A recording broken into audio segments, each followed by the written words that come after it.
All right, music fans, welcome. Harmless Dave here, talking real music in real time for a few real people out there just like you and just like me. All right, before I get going here, my good friend Guy Oliver in the band Landfall. Jeff Scott Soto told me, hey, you finally discovered the Brazilian version of Steve Perry. What took you so long, man? I remember that. And yeah, so that's why I mentioned that because I was a little behind. This is the turning point. This came out a couple of years back, I think. Landfall has a new single out there. It's called Heroes Are Forever. And this has got to be one of the coolest songs. It's paying tribute to the late, great Pat Torpy, the drummer for the band Mr. Big, who passed away at age 64. And it's just, I guess, a lot of people forget how great Pat was in that band. That band caught so many bad breaks because of the industry. And obviously, Pat was one of the best. And he was so good that it's hard for that band to do anything going forward. They're talking about doing something, but I don't know if they ever will. Anyway, Landfall, Heroes Are Forever, about Pat Torpy from Mr. Big. Just a great song, a great singer. You got to go listen to Guy Oliver sing. And apparently a great guy, and he's from Brazil, and apparently the ladies dig Guy, okay? They dig him. They like him, He's easy on the eyes if you're, into looking at nice looking dudes. So there you go.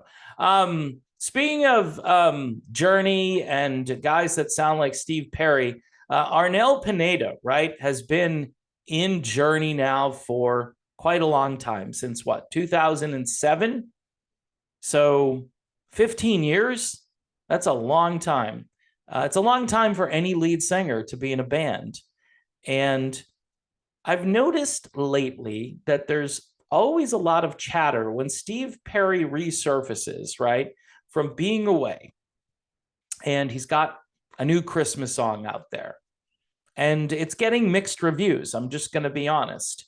If you like Tony Bennett, you might enjoy the song.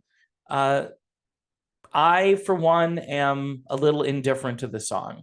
I don't think it's the worst thing I've ever heard, but, I'm just going to be diplomatic here and say I'd rather hear something a little bit more upbeat. And vocally speaking, this isn't Steve's best song. That's where I'm going to leave it, okay?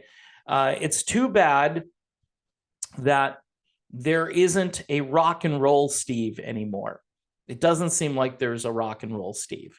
Now, Traces had some pretty good stuff on there, and some of which was a bit more up-tempo sounding and was pop and rock. But again, for 2 years now, it's, turn the lights down. And some people probably think this is great, and that's fine. I'm not saying it's a complete disaster, but I miss that Steve Perry from whatever era, even like Trial by Fire, for crying out loud. I mean, that was, I think, the last time we got to hear Steve Perry in a rock band going in that direction. And I know it gets harder as you get older, and people, speaking of that, people just get on Arnel Pineda, who's, I think, like 55 or 56 years old. He's not a young guy. He looks about 20 years younger than that. When he came to Journey 15 years ago, he looked like he was in his 20s. So he's got those youthful good looks that have certainly made it appear that he's younger than he is. But his story is just incredible. The story starts way back when he was born in 1967. And I've got an article here, and I want to kind of skim through the article. And I want this on the record, like in video form, about how difficult Arnel had it. So Arnel loses his mother when he was 13 years old.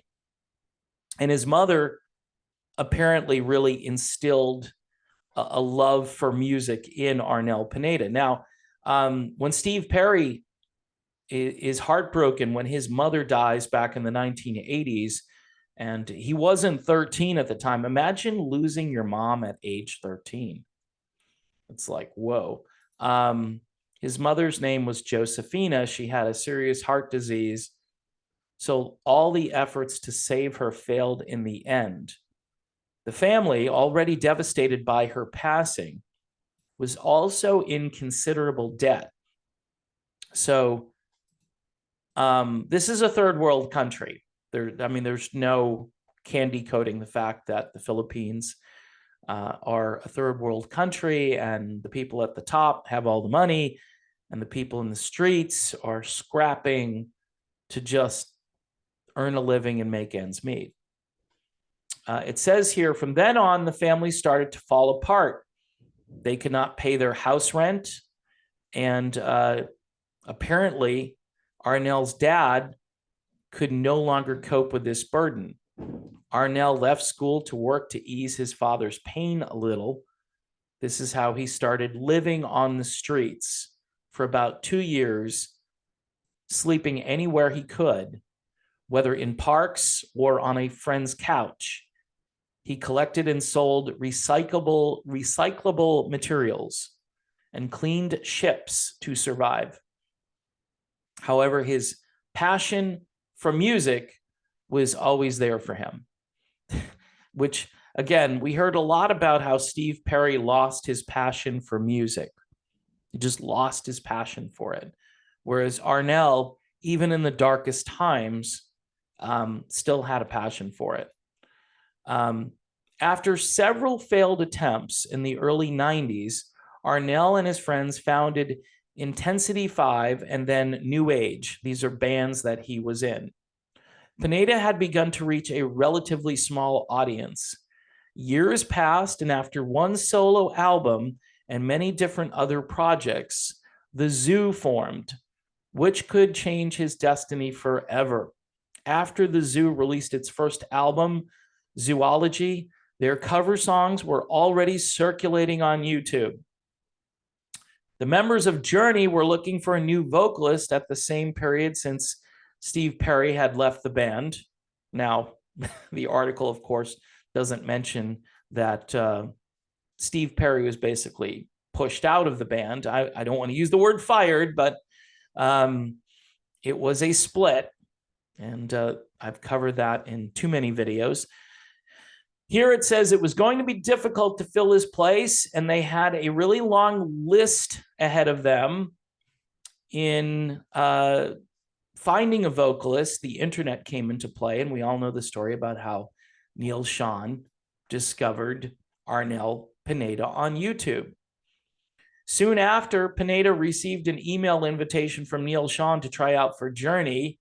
Pineda, of course, thought the email was a prank, which isn't an unexpected reaction considering Journey's reputation. Keep in mind, Steve Augeri thought it was a joke or a prank when I think it was Neal or John actually called Steve Augeri directly. So not only did Pineda not believe it, but Steve Augeri didn't believe it either. Eventually, Pineda replied to Schon, and within just 10 minutes, he and Schon were already on the phone discussing details. Imagine that. Imagine going from shock and disbelief to, hey, I'm talking on the phone with Neal Schon. No way. I mean, that's a pinch yourself moment. He went to Marin County for the audition. It was pretty stressful, but he did an excellent job. Journey members were already convinced that he was really good at what he was doing. And so in 2007, he became the new lead singer of Journey. And this is the story of how Arnel Pineda, coming from the streets, became the front man of a worldwide known band. Now, what's even more interesting is Arnel has never let this go to his head. He still is a humble guy. He still is a grateful guy. Um, the way he deals with people when he was on Twitter, imagine just getting beat up every day because you're not Steve Perry. And basically, that's what happens a lot. Now, the people in all of those Pacific Rim countries, not just the Philippines, but all around that region, Arnel Pineda is a hero to them. Pinedo. He's an Italian Filipino. Look, whether you like Arnel or not, and I like him, he's done an amazing job with this band. I mean, he's going to get critiqued on his vocals. They just released a version of Be Good to Yourself from the Lollapalooza show. A lot of people are saying he sounds a bit ragged. He sounds tired. He sounds burnt out. This is not an easy job being the lead singer of Journey. Keep in mind, Steve Perry walked away, I think, when he was in his early 40s. I mean, I may have the math wrong. Might have been close to 50, but I think in his 40s, he walked away from Journey. Arnel Pineda joined Journey when he was in his 40s and is now still singing all of these really difficult songs. And he's 55, 56 years old. I'm not sure, again, his exact age. And people say, well, he sounds burnt out. Okay, maybe he is a little burnt out. I think he sounded great when I went to see Journey a few months ago. And then, of course, the accusations come in. Well, I think he's being auto-tuned. He's got to be auto-tuned, right? And then you've got experts on both sides. One who's a breathing expert who can kind of hear if something is being actually sung, which nobody is really making the point that he's singing to a vocal track. Some people just believe that they're fixing his vocals, and they have software now where you can do this in real time live. Now, a lot of people who are very smart have said to me, look, it wasn't in his headset. It wasn't in what he was hearing through the monitors. We had Dean Castronovo on to talk about this.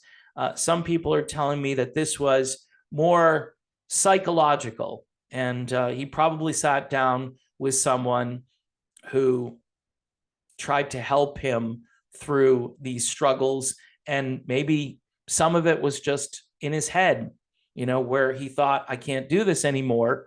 And they put him in a more comfortable place, as far as his thinking goes, and he figured it out. I don't know what the truth is. I'm not smart enough to know what the truth is. I do think, though, Arnel Pineda's story is really important to the conversation. And the same way you would address somebody who had a real difficult life and who has handled their celebrity and their fame really well, the same way you would kind of temper your arguments based on that information. I think overall, people need to be a little bit more respectful to the guy, and say, look, he's helped keep this brand alive for 15 more years. They've got a tour booked with Toto next year. Their brand is still viable because of what Arnel is doing.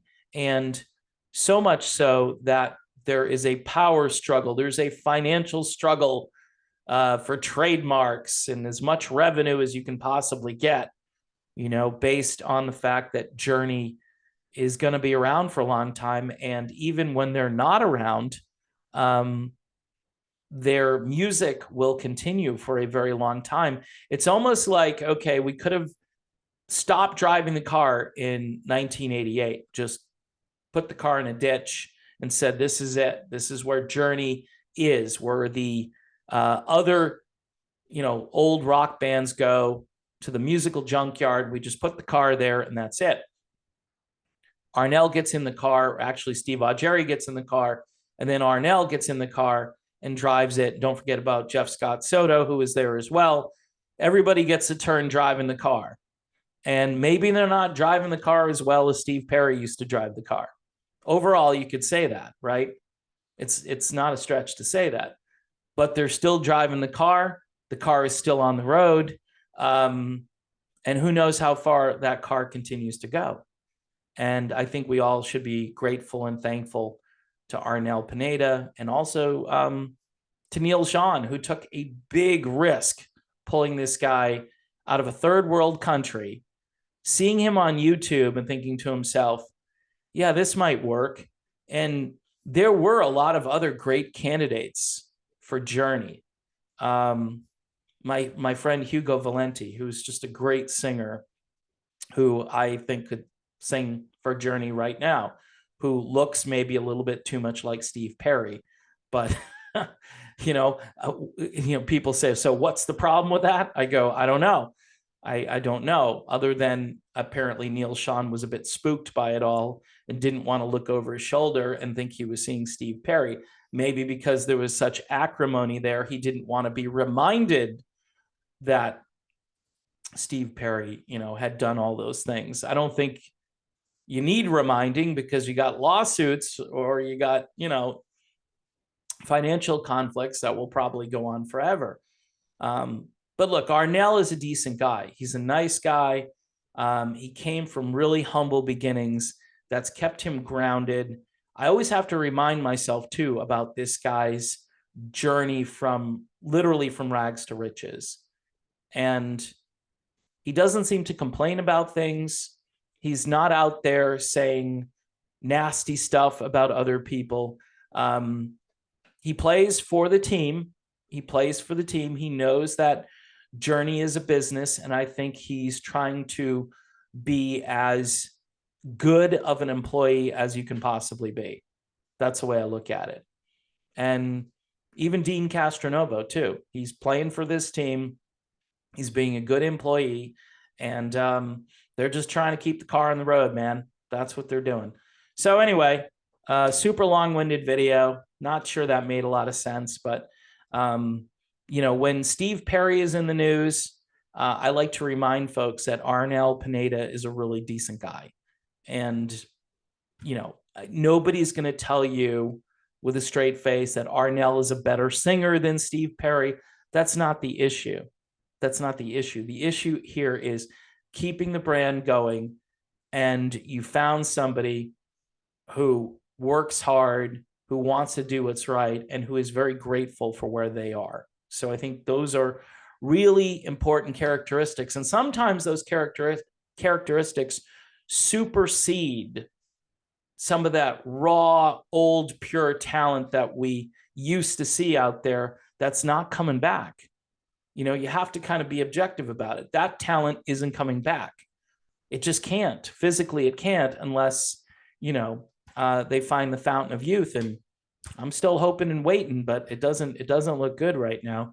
I don't have a lot of hope and trust in Elon Musk, but that's a lot of people put their faith. Hey, if I hang out long enough, they'll fix all this stuff that's broken, and I'll look 20 years younger and I'll be able to sing like I used to back in 1983. Probably not. All right, here's a guy who sings like it's 1983. Steve Perry in 1983. Landfall, Guy Oliver, the new song Heroes and Forever, or Heroes Are Forever. It's spectacular. It is one of those songs that make the little hairs on the back of your neck stand out, because it's just such a good idea to pay tribute to Pat Torpy, who was such a legend and gone but not forgotten. Good job, Guy Oliver. Thanks for watching. See you soon.